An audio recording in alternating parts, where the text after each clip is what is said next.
Assalamualaikum warahmatullahi wabarakatuh. My name is Yidi.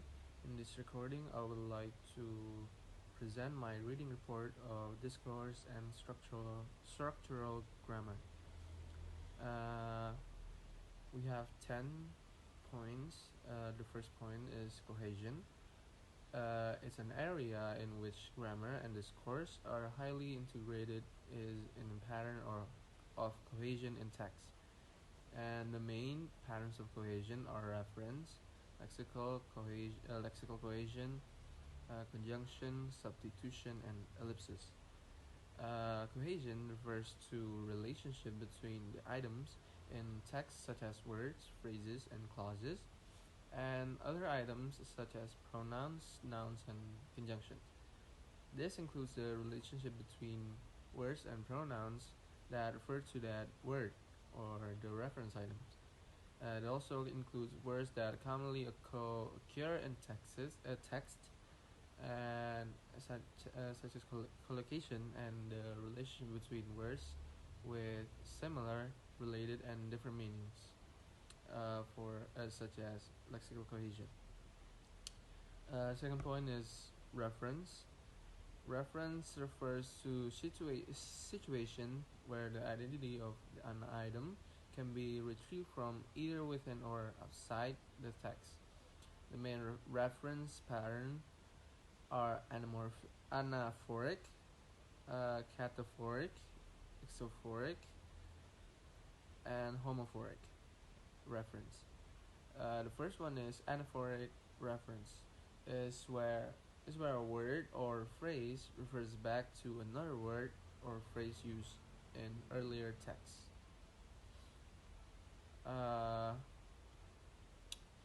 Second one is cataphoric reference. It's describe an item which refers forward to another word or a phrase which is used later in the text.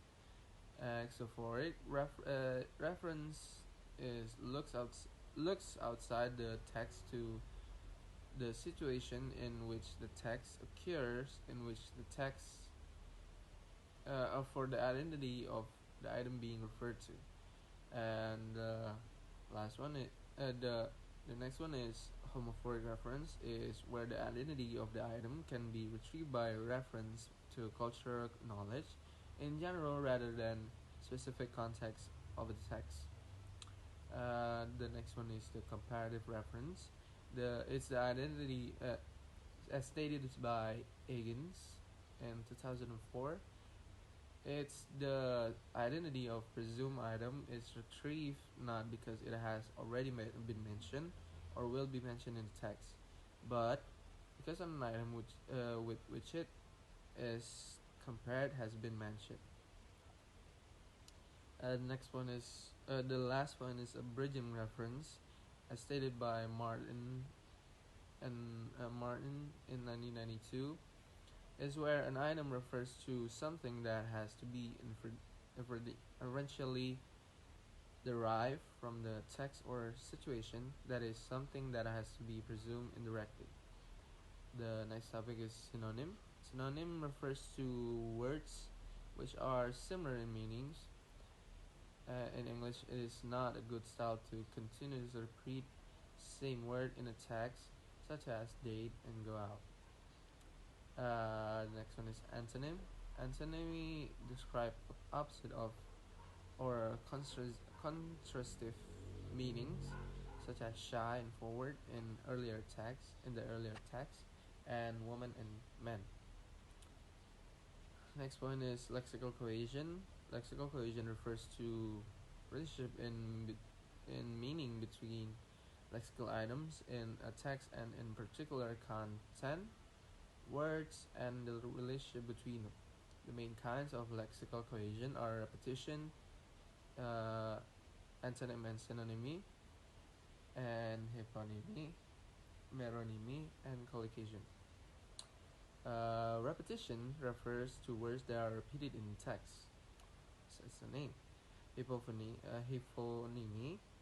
then refers to classes of lexical items where the relationship between them is on one of general specific. And meronymy is where lexical items are in a whole-to-part relationship with each other. Next point is conjunction. Conjunction are described by Halliday and Hassan under the grouping of additive, asseverative, causal, and temporal conjunctions. Conjunction refers to words such as and, however, finally, and in conclusion, that join phrases, clauses, or sections of text in such a way that they express logical semantic relationship between them.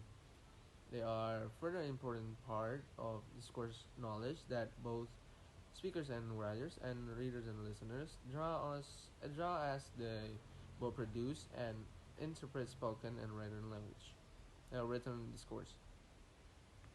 The next one is substitution. With substitution, a substitute form is used for another language item, phrase, or group.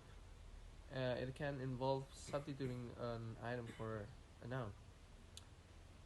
In ellipsis, next topic is ellipsis. The is the essential element omitted from the text and can be recovered by referring to a preceding element in the text is ellipsis. Ellipsis may involve the omission of a noun or a noun group, a verb or a verb group, or a clause. The next one is coherence. Cohesion also considers semantic relationship between clauses and the ways this is expressed through the use of conjunction.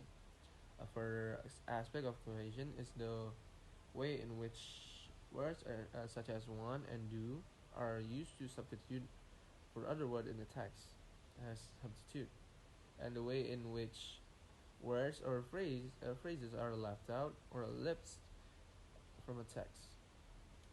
All of this contributes to the unity of textures of a text and helps to make the text cohesive. The last topic is collocation.